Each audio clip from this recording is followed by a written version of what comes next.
डोळे मिटा आणि विचार करा. समृद्धी महामार्गावरून वेगाने धावणाऱ्या गाड्या, चकचकीत इंटरनॅशनल एअरपोर्ट, मोठमोठ्या कारखान्यातून निघणाऱ्या मालाची निर्यात, हजारो नव्या नोकऱ्या आणि एक वेगवान विकसित मराठवाडा. होय, हे आता स्वप्न राहिलेलं नाही, तर हे सत्यात उतरवण्याच्या मार्गावर आहे. आज आपण पाहणार आहोत मराठवाड्यातील टॉप भव्य 5 मेगा प्रोजेक्ट्स, जे केवळ मराठवाड्याचं नाही तर संपूर्ण महाराष्ट्राचं भविष्य घडवतील. शेवटपर्यंत नक्की बघा, कारण लिस्टमधला शेवटचा प्रकल्प सर्वात धक्कादायक आहे. पहिला प्रकल्प आहे समृद्धी महामार्ग एक्सटेन्शन, मराठवाड्यातील नवीन लाईफलाईन. समृद्धी महामार्ग हा सध्या मुंबई ते नागपूर दरम्यान सुरू आहे, पण आता त्याचा विस्तार थेट मराठवाड्यालाही जोडला जातोय. छत्रपती संभाजीनगर, जालना आणि बीड मार्गे जाणाऱ्या एका एक्सटेन्शनमुळे मराठवाड्याचा संपूर्ण कायापालट होईल. त्याचे फायदे कसे होतील, तर या महामार्गामुळे मुंबई, पुणे आणि नागपूर सारख्या शहरांशी कनेक्टिव्हिटी वाढेल. मोठमोठ्या उद्योग समूहांना इथे गुंतवणूक करणे सोपे जाईल. व्यापारी वाहतूक जलद आणि सोयीस्कर होईल, त्यामुळे उद्योगधंद्यांना गती मिळेल. शेतीमाल आणि अन्य वस्तूंची वाहतूक जलद होईल, यामुळे शेतकरी व्यापाऱ्यांना मोठा फायदा होईल. मराठवाड्याच्या दळणवळणासाठी हा महामार्ग एक क्रांतिकारी बदल ठरणार आहे. दुसरा प्रकल्प आहे छत्रपती संभाजीनगर इंडस्ट्रियल सिटी, महाराष्ट्राचं भविष्य. AURIC, जी भारतातील पहिली ग्रीनफील्ड इंडस्ट्रियल स्मार्ट सिटी आहे. या शहरात मोठ्या प्रमाणावर उद्योगधंदे येत आहेत, ज्यामुळे लाखो रोजगार निर्माण होतील आणि मराठवाड्याच्या आर्थिक स्थितीत मोठा बदल घडेल. का आहे प्रकल्प इतका विशेष? 50,000 एकरापेक्षा जास्त क्षेत्रफळ असलेला हा प्रकल्प संपूर्णपणे आधुनिक तंत्रज्ञानावर आधारित आहे.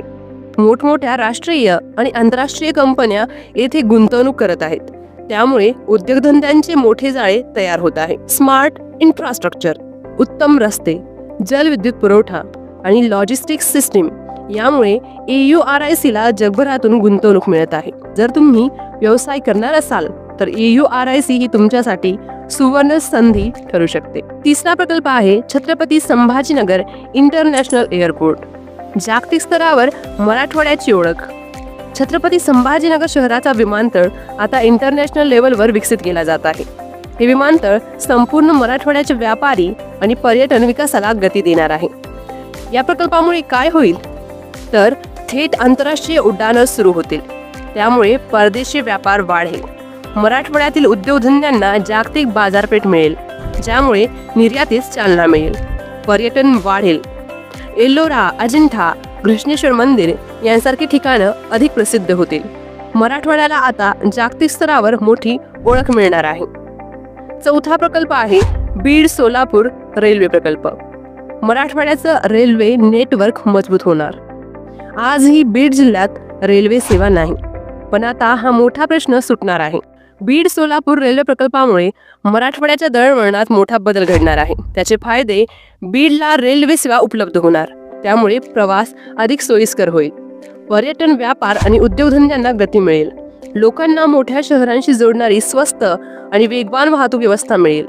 हा प्रकल्प पूर्ण झाल्यानंतर मराठवाड्याचा विकास अजून वेग घेईल. पाचवा आणि महत्त्वाचा प्रकल्प म्हणजे जायकवाडी धरण उन्नतीकरण. पाणी टंचाईला राम राम. मराठवाड्याचा सर्वात मोठा प्रश्न म्हणजे पाणी टंचाई, पण आता जायकवाडी धरणाची क्षमता वाढवण्याचा महत्त्वाचा निर्णय घेतला गेला आहे. या प्रकल्पामुळे काय बदलेल, तर शेतकऱ्यांसाठी वर्षभर सिंचनाची सोय होईल, त्यामुळे शेती अधिक फायद्याची ठरेल. औद्योगिक क्षेत्राला भरपूर पाणी मिळेल, त्यामुळे नवीन उद्योगांना चालना मिळेल. मराठवाड्याचा दुष्काळग्रस्त भाग हिरवा होईल आणि पाणी टंचाईचा मोठा प्रश्न सुटेल. हा प्रकल्प पूर्ण झाल्यावर मराठवाड्यातील शेती आणि उद्योगधंद्यांचं भविष्य अधिक उज्ज्वल होईल. मित्रांनो, हे प्रकल्प पूर्ण झाल्यावर मराठवाडा महाराष्ट्राचंच नव्हे तर संपूर्ण देशाचं औद्योगिक आणि आर्थिक केंद्र बनेल. जर तुम्हाला ही माहिती आवडली असेल तर व्हिडिओला लाईक करा, शेअर करा आणि KRS मराठीला सबस्क्राईब करा. तुमच्या मते या प्रकल्पामध्ये कोणता प्रकल्प सर्वात जास्त महत्त्वाचा आहे, कमेंटमध्ये नक्की कळवा. लवकरच भेटू नवीन माहितीसह आणि रोमांचक विषयांसह. तोपर्यंत जय महाराष्ट्र. धन्यवाद.